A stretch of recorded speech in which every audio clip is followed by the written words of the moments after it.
Estamos de vuelta en a las 8:45 y queremos conversar ahora sobre esa iniciativa del diputado Marvin Osorio del Partido Líder, que plantea la propuesta de que la Biblia se lea en las escuelas y en los institutos públicos nacionales. Esto, por supuesto, choca con la idea de la laicidad del Estado guatemalteco. Invitamos a un ex constituyente, Carlos Molina Mencos, quien es abogado, para conversar sobre este tema. Invitamos también a Beatriz Cosenza, quien es miembro de la Junta Directiva de la Asociación Guatemalteca de Humanistas Seculares. A los dos, bienvenidos, gracias por acompañarnos. Gracias. Carlos, comencemos con usted. En realidad es un mito que el Estado guatemalteco sea laico, porque todo esto se comenzó a coartear a partir de la Constitución de 1965, ¿no? Yo diría que no. Mire, lo único que tiene fuera de laicidad, digamos, es la invocación a Dios. Pero es una invocación que realmente no es parte de la Constitución ni está induciendo a nada. Es el preámbulo. Es un preámbulo donde hay un resumen de lo que es la Constitución. Y para mí es impresionantemente bueno ese preámbulo, porque realmente nos dice qué es lo que se proyectó dentro de la Constitución y cuál es el criterio. Pero lo que nos está diciendo usted entonces es que la Constitución dice que el Estado guatemalteco es laico. Definitivamente. Y siendo laico, ¿es sensato que las escuelas financiadas con fondos del Estado guatemalteco tengan lectura de la Biblia, que supone una confesión específica religiosa? A mí la lectura de la Biblia me parece genial, excelente, magnífica, pero voluntaria. Si usted la quiere leer, léala. Si usted no le parece, tiene la libertad de hacerlo. La Constitución es clarísima. Hay libertad de religión y creencia, que ya no es solo religión. Y usted puede hacer lo que quiera y educar a sus hijos dentro de la forma que prefiera en sentido de, digamos, de religión o falta de religión. Pero digamos, con respecto a la Constitución promulgada por Barrios en el 78 fue, ¿verdad? Estas últimas dos constituciones sí le dan mucho más cabida a los temas religiosos. Yo diría que no. ¿No? Mire, la única diferencia... Aquí ha habido un poquito de acción y reacción. La primera constitución, que es el acta de fundación del Estado de Cabrera, era totalmente conservadora y sí con una iglesia católica muy presente, porque era básicamente la iglesia católica. Barrios brinca y se va al otro extremo. Y lo que llega hasta el extremo de expropiar todos los bienes de la Iglesia Católica y negarla casi la personalidad jurídica de la Iglesia Católica. Lo que se hizo con la Constitución del 45, 56, 65 y actual es reconocer la personalidad jurídica de las iglesias. Porque sí tienen personalidad jurídica y tienen la capacidad de representarse legalmente. Y les reconoce la capacidad de adquirir bienes también, que algunos hasta se han ido la mano en eso. Beatriz Cosenza, ¿usted cree que es sensato que se proponga la lectura de la Biblia en las escuelas y en los institutos públicos? De manera obligatoria, no, que estoy totalmente de acuerdo con usted. Básicamente porque eso iría primero que nada en contra de la libertad de culto, que también está contemplada en la Constitución. En el momento en el que a mí se me obliga, como niño que voy a la escuela, niña que voy a la escuela, a aprender un libro que es el texto sagrado de una religión específica, si yo no pertenezco a esa religión, se me está discriminando. Porque entonces no hay opción a que yo vea mi texto, sino el texto de alguien más. Es una imposición. Ahora, el diputado del Líder que propone esto también pide que el Ministerio de Educación haga un profesorado, prepare profesorados en Biblia. Pero eso es aún más complicado, porque imaginémonos que toda la gente en Guatemala fuera cristiana. O sea, partamos del supuesto que todos son cristianos y que entonces en principio no discriminamos a nadie enseñando la Biblia. Lo cual no es así. Pero incluso dentro de ese caso, las diferentes formas de cristianismo que hay no comparten necesariamente la misma versión de la Biblia. Entonces ya eso es un conflicto, porque entonces una de las versiones se va a enseñar en la escuela. ¿Cuál? No sé. Pero lo cierto es que esa versión se impone por encima de las otras. Pero Beatriz me habla más de la posibilidad de que se transgreda o que se afecte la libertad de culto. De hecho, hay varias cosas. No que se discrimine a las personas, por ejemplo, que no tienen una creencia religiosa y que tienen derecho a no tenerla. Es que de hecho, bueno, el problema es que en la Constitución, por la manera en que está escrito, no se contempla claramente la libertad de conciencia, pero las declaraciones de... ¿Sí está escrito? Sí lo dice, no con la palabra conciencia, pero se dice de creencia o de...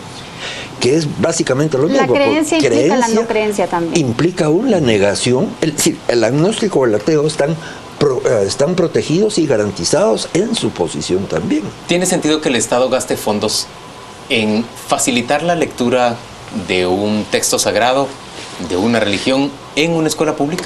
Es que aquí viene un problema, que era lo que mencionaba la señora. ¿Qué Biblia es la que van a leer? ¿Y a quién se va a obligar a leerla?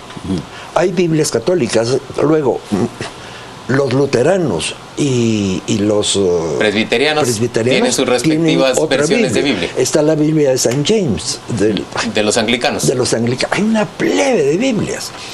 Está, digamos, la Biblia judía, que es básicamente la católica, pero hasta la mitad. La segunda parte ya no la tiene. Yo no puedo forzar a un señor que nació con su creencia judía de que Cristo sí es el Mesías. Eso lo podré creer yo como católico.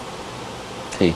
Ahora, en el caso de la Biblia, bueno, también está, por supuesto, la diferencia de énfasis entre los católicos y los evangélicos. Pues los católicos le ponen más énfasis a la segunda parte, al Nuevo Testamento, y los evangélicos le ponen más énfasis al Viejo Testamento, ¿verdad? No tanto.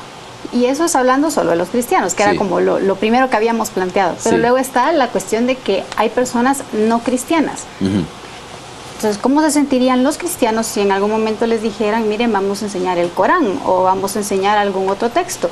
Y luego, en cualquiera de esos casos, los no creyentes en todas sus denominaciones estarían en la misma situación cuando se impone la lectura de un libro que no es algo que ellos comparten como creencia, como cosmovisión, como forma de vida. Y Guatemala es un país que tiene no solo cristianos, sino que tiene muchas otras religiones, tiene una diversidad de espiritualidades muy, muy amplia. Entonces creo que nos vamos en contra no solo del asunto de que la educación debe ser obligatoria, laica y gratuita, sino que también en contra de la libertad de culto. Es un acto discriminatorio. Si ustedes fueran diputados, ¿votarían a favor de la propuesta del diputado Osorio o votarían en contra? Yo totalmente en contra. En contra. Total, y Beatriz, en contra. Sin pensarlo demasiado también, en contra.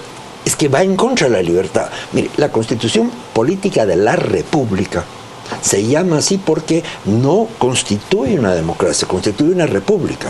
La gran diferencia entre república y democracia es que la democracia es la voluntad de la mayoría, y esa voluntad aún puede limitar los derechos de la minoría, mientras que una república se protege al individuo como tal, especialmente en su libertad. Entonces yo no para mí el obligarme a leer la Biblia, esté o no de acuerdo con ella, coarta mi libertad, me obliga a aceptar la voluntad de un tercero. Eso es inaceptable. Ahora, pero mire, Carlos, el Estado de Guatemala tampoco ha sido como que demasiado respetuoso de la Constitución, porque por ejemplo ya en el pasado hemos visto, me recuerdo yo hace algunos años, vino un promotor de una religión satanista. Y entonces el gobierno decidió prohibirlo para proteger a los guatemaltecos de su influencia. Mire, usted dijo una afirmación que el gobierno no ha sido muy cumplidor de la Constitución. Desgraciadamente ni la han leído. Solo vean las declaraciones de los funcionarios. Han dicho hoy mismo. Hay que convocar a una constituyente. Y es total y absolutamente inconstitucional la convocatoria de una constituyente. Desgraciadamente. La Constitución no refleja más procedimiento, dice usted, para transformarse que lo que está ahí. Lo que dice respecto al Congreso. No. Sí, todo se puede reformar porque sí es flexible, pero dentro de una vía determinada. Mira, la Constitución, lo que a mí me molesta es que realmente no la han entendido. No se le ha difundido como se debía. Eso sí debería ser obligatorio en las escuelas. La lectura de la Constitución. Que de hecho, a ver, así como tú nos decías, que el Estado guatemalteco no se ha caracterizado por hacer cumplir su Constitución, pero entonces en lugar de estar buscando reformarla, deberíamos tratar de hacer cumplir lo que ya tenemos entre manos. Y dentro de la Constitución, dentro de la Ley de Educación, dentro de la Ley de Protección, ¿cómo es? Ley de Protección... integral de la niñez y la adolescencia también está contemplada no solo la libertad de culto, sino que también la enseñanza de los derechos humanos, la formación en derechos humanos, la formación en ciudadanía, la formación en valores democráticos. Si eso se cumpliera, sabríamos que no se nos puede ocurrir imponerle la lectura de un libro que no se comparte por todos los alumnos a todos los alumnos. Sabríamos que no podemos discriminar a ninguna persona por su religión y que todas las religiones tienen cabida dentro del Estado, por lo tanto no podemos imponer una por encima de las otras. ¿Un Estado laico como el guatemalteco hace lo correcto o es incorrecto? Por ejemplo, que se celebre con un Te Deum la toma de posesión de un nuevo presidente y un nuevo vicepresidente, o con un servicio religioso evangélico. Yo diría que si el presidente es católico o es evangélico y eso es lo que él quiere, es algo un poquito subjetivo y personal. Que el Estado... Aunque él representa al Estado. Aunque él representa al Estado. Es que hay una dualidad ahí. Yo soy católico. El hecho de ser católico para mí no va en contra de cualquier cargo público que pueda ejercer o que haya ejercido. Pero yo no me puedo quitar ninguno de los dos trajes porque ambos son parte de lo que yo soy. Pero por ser católico y ser presidente no tiene usted derecho tampoco de imponerle sus creencias. Ahí estoy totalmente de acuerdo. A otras personas. Beatriz, ¿es razonable que tengamos Te Deums y servicios evangélicos? Yo estoy en desacuerdo ahí. O sea, es cierto que las dos facetas conviven en la misma persona. Ajá. Pero un funcionario público, si pertenece a un Estado laico, cuando actúa en su calidad de funcionario público, no debería ni hacer alusión, ni estar promoviendo, ni tampoco dar alguna preferencia a su propia religión. Y por eso mismo es que en el caso del diputado que estaba celebrando algún tipo de, quizá no era una ceremonia, pero sí algún acto religioso, cuando hizo esta propuesta y que además dijo que iba a promover la formación de un parlamento de la fe en el Congreso, o sea, él no puede hacer eso, no puede hacerlo dentro de una institución pública, en su calidad de funcionario público. De cualquier funcionario público, el presidente puede ir a misa, puede ir al culto, puede ir a cualquiera de sus actividades religiosas si así lo quiere hacer, pero ahí va en su calidad de persona X que pertenece a una religión. Pero cuando actúa como funcionario público, debería respetar la laicidad. Ahora, pero digamos, bueno, es que aquí en Guatemala tampoco el laicismo no es como en el Estado francés, Carlos. No, pero es que mire, también definamos lo que es laico. Laico no quiere decir que no sea creyente.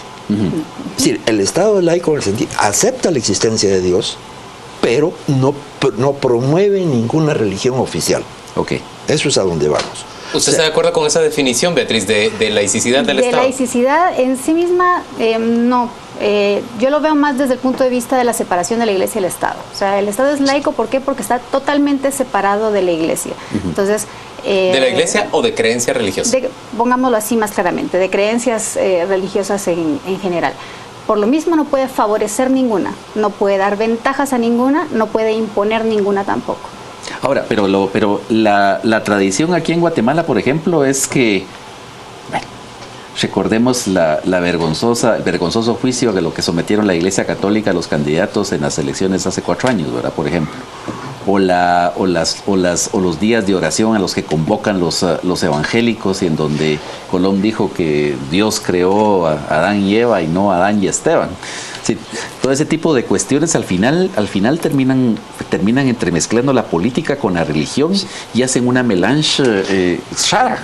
Hay principios que hay que aplicarlos a ambos, porque usted no se puede salir de ciertas creencias o ciertos valores que persigue, que pueden ser parte de su iglesia, o deberían de ser parte de su iglesia. Pero insisto, por buenos que sean esos valores, son los bajo los que yo debo vivir, pero no se los puedo imponer a usted.